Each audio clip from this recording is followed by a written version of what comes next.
Okay, so can I have everyone shut their eyes? So everyone close your eyes.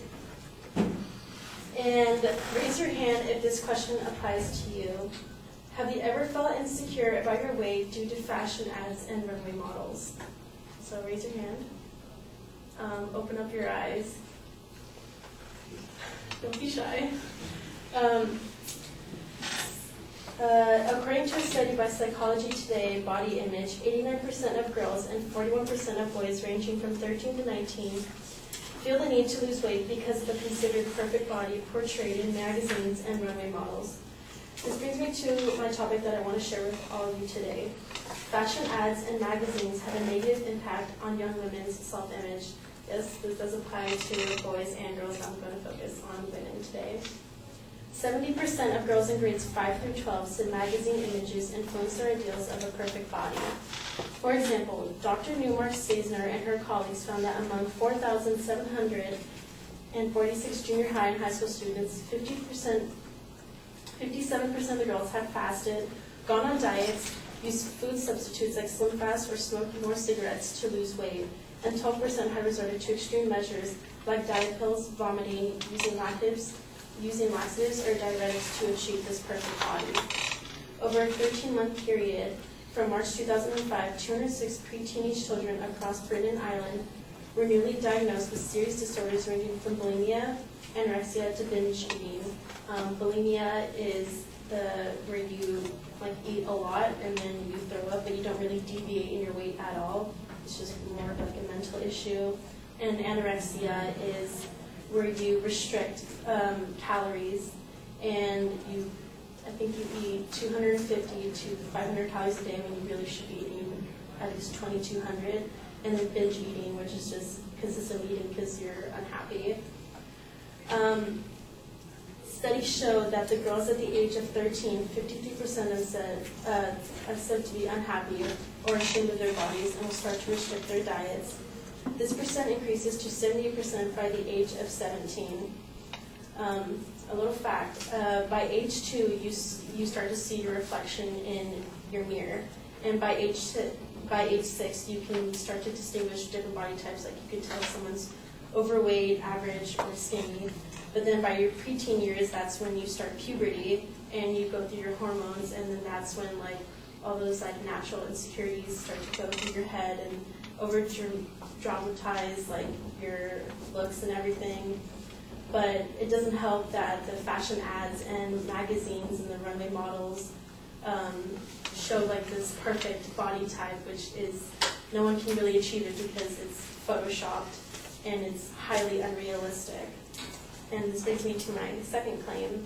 In 1992, the average model weighed about 8% less than the average woman today, and the average model weighs about 23% less than the average woman. A plus-size model is considered to be a size 6 to a size 12. The healthy weight and size of a woman actually is a size 8. Not to mention, in the 1950s, it was considered that being curvy and voluptuous was the perfect size of a woman. Sizes are definitely shrinking and will continue to shrink in the future because since our generations are becoming larger, the fashion industry feels the need to offset this and make the model skinnier and more unrealistic. Anna Wintour, the editor of Vogue, started the skinny trend because she said that she wanted the models to be the hanger and for the clothes to wear them, which is unnecessary because when you buy clothes, you should flaunt them with your body. And she didn't realize it, that she made it a permanent factor in this industry, and it has caused a lot of young women to feel the need to be stick thin, and it's not really desirable. And this brings me to my last claim. Certain magazine advertisements, such as Ralph Lauren and W Magazine, have had controversies over making their models skinnier in Photoshop and have had to recall the covers and ads for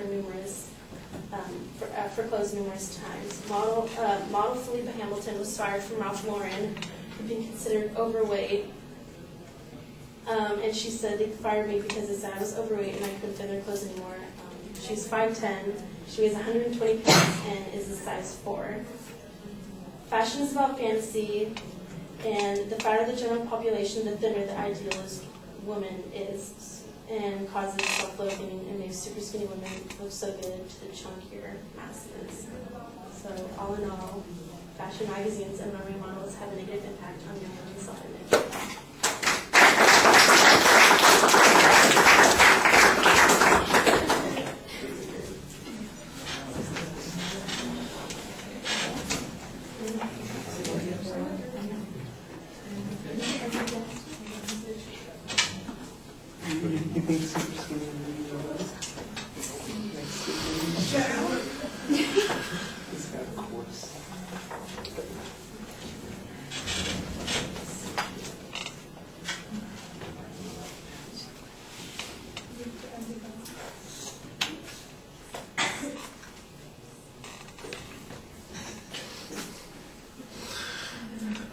Right, the propositions clearly stated.